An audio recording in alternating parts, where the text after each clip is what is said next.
If you look at photographs of New York City in the early 1960s, one thing immediately stands out. Everyone looked elegant.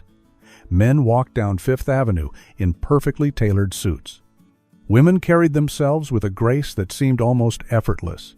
There was a standard of style that defined an entire era. These are 10 reasons why the New Yorker looked so elegant in the 1960s. When Jacqueline Kennedy became First Lady in 1961, she did not just move into the White House. She transformed American fashion overnight. Her influence on New York style was immediate and profound, turning the city into a showcase of refined elegance. Jackie favored clean lines and simple silhouettes. Her signature look included boxy skirt suits by designers like Givenchy, A-line dresses that fell just below the knee, and the now iconic pillbox hat that women across America rushed to copy.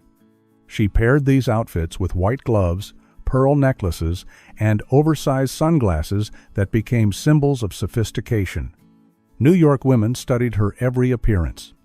They memorized the way she matched her handbag to her shoes, the way she chose pastel colors for daytime and elegant black for evening events.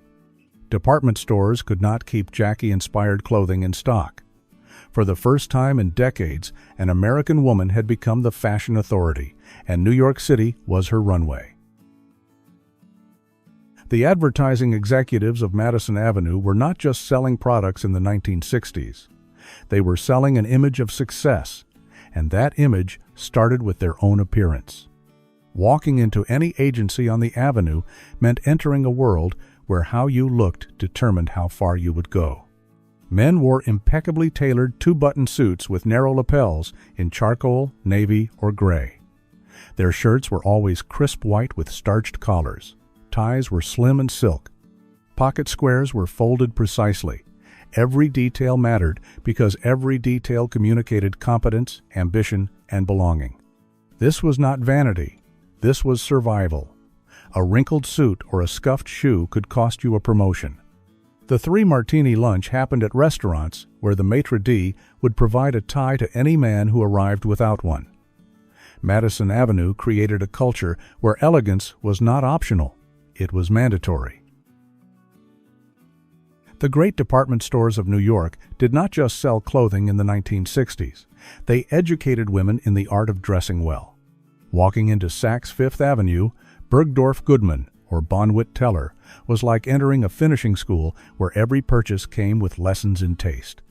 These stores maintained custom salons where wealthy clients could have garments made to their exact measurements by in-house designers. Sophie Gimbel at Saks Fifth Avenue became so influential that she appeared on the cover of Time magazine. Bergdorf Goodman employed designers whose names never appeared on labels, but whose craftsmanship rivaled the finest Parisian couturiers. Even women who could not afford custom pieces learned from these environments. The sales staff were trained to advise on fit, color, and occasion. The window displays taught composition and style. A trip to Fifth Avenue was an education in elegance that women carried with them into every aspect of their lives. Do you remember shopping at these legendary stores? Tell me in the comments which department store holds your fondest memories. Between 5th and 9th Avenues from 34th to 42nd Street, the garment district hummed with the energy of thousands of workers creating fashion for the entire nation. In the 1960s, New York produced more clothing than any other city in America, and that proximity to production gave New Yorkers a unique advantage. Push boys wheeled racks of dresses across busy intersections. Seamstresses like Esther Berg at the Jablo Dress Company stitched garments with precision that machines could never match. Designers like Oleg Cassini, who dressed Jackie Kennedy herself, worked in studios just blocks from Times Square. New Yorkers could buy quality clothing at prices the rest of the country could not match. Factory outlets and sample sales gave access to designer pieces before they reached stores in other cities. The woman walking down 7th Avenue might be wearing the same silhouette that would appear in Vogue 3 months later. Living at the center of American fashion production meant dressing well was simply easier. A woman in 1960s New York would no sooner leave her apartment without gloves than she would without shoes. Accessories were not decorative additions. They were essential components of a complete outfit, and going without them marked you as someone who did not understand the rules. Gloves were worn for shopping, for lunching, for any occasion that required leaving the house during daylight hours. Hats matched coats. Handbags coordinated with shoes. Pearl necklaces added polish to every neckline. The department stores maintained entire floors dedicated to these finishing touches, and women spent nearly as much time selecting accessories as they did choosing dresses. This attention to detail created a finished look that contemporary fashion has largely abandoned. Every element worked together in harmony. Colors complemented each other. Textures played off one another. The result was an appearance of thoughtfulness and care that elevated even simple outfits into statements of personal style. The men of 1960s New York did not buy suits off the rack and wear them home the same day. They understood that a suit needed to be tailored to fit their specific body, and they were willing to invest the time and money to make that happen. Tailors on the Lower East Side and in Midtown built relationships with clients that lasted decades. They knew your measurements by heart. They remembered which shoulder sat slightly higher than the other. They understood that the break of your trouser should fall just so against your shoe. A properly fitted suit made a man look taller, leaner, and more confident than any exercise program ever could. The details mattered. Higher armholes allowed for easier movement while maintaining clean lines. Jacket lengths were precise to the quarter inch. Trouser cuffs were weighted so they would hang correctly. This level of craftsmanship is rare today, but in the 1960s, it was the standard that separated well-dressed men from everyone else. Going out in 1960s New York meant dressing up. There was no alternative. Restaurants enforced dress codes. Theaters expected formal attire. Even commercial airlines required passengers to dress respectfully for the privilege of flight.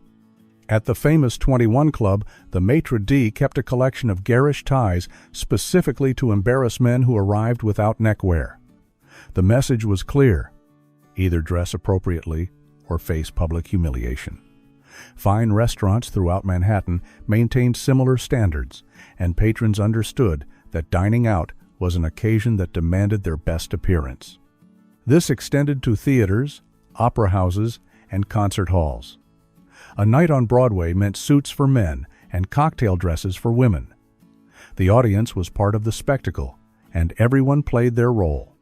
Looking elegant was not about showing off. It was about showing respect for the venue, the performers, and your fellow New Yorkers. For decades, American fashion had looked to Paris for direction. But in the 1960s, New York designers finally stepped out of Europe's shadow and created a distinctly American style that the world began to copy. Norman Norell won the first American Fashion Critics Award and became instrumental in elevating the status of American design. His creations combined wholesome American sensibility with worldly sophistication. Jeffrey Bean created clothing that worked for real women's lives, blurring the line between comfort and luxury. Halston would later design the gown that Candice Bergen wore to Truman Capote's legendary black and white ball at the Plaza Hotel in 1966. These designers understood American women in ways that Paris never could. They created clothes for women who worked, who moved through the city, who needed elegance that functioned in real life. New York fashion was not about fantasy. It was about looking extraordinary while living an ordinary day. By the middle of the 1960s, New York had become the cocktail capital of America. Fashionable lounges and hotel bars filled with well-dressed crowds every evening between 5 and 7, and the cocktail hour demanded its own category of clothing. Women invested in cocktail dresses specifically designed for these occasions. Not as formal as evening gowns, not as casual as day dresses, these garments occupied a special place in every elegant wardrobe. They featured rich fabrics, interesting necklines, and silhouettes that looked equally appropriate standing at a bar or seated at a small table. Men changed from their work suits into something slightly more relaxed, but still refined for these gatherings.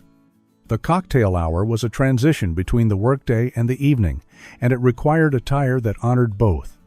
Upper East Side ladies in form-fitted dresses with exquisite pearls and beautifully structured handbags commanded attention in the hot and humid Manhattan climate, proving that elegance could survive even summer. Perhaps the most important reason New Yorkers looked so elegant in the 1960s was simply that they wanted to. There was a cultural expectation that you would present your best self to the world, and most people embraced that expectation willingly. Looking good was not considered vain or superficial. It was considered respectful. You dressed well for your employer, for your neighbors, for the strangers you passed on the street. Your appearance communicated that you took yourself seriously and that you took your city seriously. Slovenliness was not just a fashion failure, it was a moral one. This shared value created a feedback loop. When everyone around you dressed elegantly, you wanted to match that standard. When the bar was set high, people rose to meet it. The streets of New York became runways not because anyone mandated it, but because New Yorkers collectively decided that their city deserved nothing less than their very best. The elegance of 1960s New York was not an accident. It was the product of cultural expectations, economic conditions, social rituals, and personal pride all working together. It was Jackie Kennedy and Madison Avenue, department stores and tailors, cocktail hours, and theater nights. If you lived through this era, I want to hear your memories. What did you wear to go shopping on Fifth Avenue? How did you dress for a night at the theater? Share your stories in the comments and subscribe for more stories from the New York we will never forget.